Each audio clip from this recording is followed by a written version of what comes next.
Halfway வந்துட்டோம். பார்த்தீங்கன்னா ரொம்ப கரடு முரடாக இருக்குது. இப்போ எப்படி ஷூவெல்லாம் ட்ரக் ஷூ எல்லாம் போடாமல் இறங்கவே முடியாது இந்த இடத்துல. ஏன்னா நாங்கள்லாம் வந்து ட்ரக்கிங் போய் எக்ஸ்பீரியன்ஸ் இருக்கிறதுனால இப்போ கொஞ்சம் பரவாயில்ல. அங்கே முன்னாடி போயிட்டு இருக்கிறவங்க நம்ம ஆளுங்க தான். ஆனால் ரொம்ப பக்கத்தில் இருந்தாலுமே பனிமூட்டத்தில் நமக்கு தெரிய மாட்டேங்கிறாங்க. அடுத்து சொல்லுங்க, டக்குன்னு சொல்லுங்க. இடையில கொய்யாக்க வேற வாய்க்கு போயிட்டு இருக்கா, அதனால டைலாக் வர மாட்டேங்குது. சாரி. நம்ம சமைக்கிறதுக்கு ஏதாவது ஒன்று பண்ணி ஆகணும். சமைக்கிறதுக்காக நம்ம கண்டிப்பா இப்ப நம்ம ஒரு குரங்கு பாருங்க, இது பூ பொறிச்சிட்டு பாருங்க. பாத்தீங்கன்னா ஆளுக்கு வந்து ஃப்ளவர்ஸ் கலெக்ட் பண்ணிருக்கா.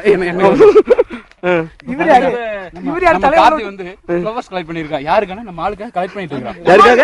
சாரி கார்த்தியோட ஆளுக்காக வந்து லைஃப் பார்ட்னரா வர போற ஃப்ளவர்ஸ் கலெக்ட் பண்ணிட்டு இருக்கான். ஓகே, அப்படியே அங்க பாருங்க எவ்வளவு ரொம்ப சிரமமா இருக்கு அந்த பகுதியில நாங்க கடந்து வந்த பாதை. கேமராமேன் சிவாவுடன் இதெல்லாம் கண்டிப்பா ஓடிட்டு இருக்கோம். கேமராமேன் சிவாவுடன் Yuvraj and Kodi. Okay, thank you. அதுக்கு கூப்பு குட்டி அவனுக்கு அப்படியே போ. எனக்கு அப்புறம் லிஸ்ட் அது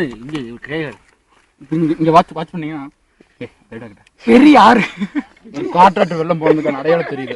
சோ இந்த பக்கமா போனோம்னா தண்ணி இருக்கிறதுக்கான அடையாளம் இருக்கு. இங்க கொஞ்சம் இருக்கு, எடுத்து குடிங்க. கொஞ்சம் இங்க பாருங்க, கொஞ்சம் தண்ணி இருக்கு.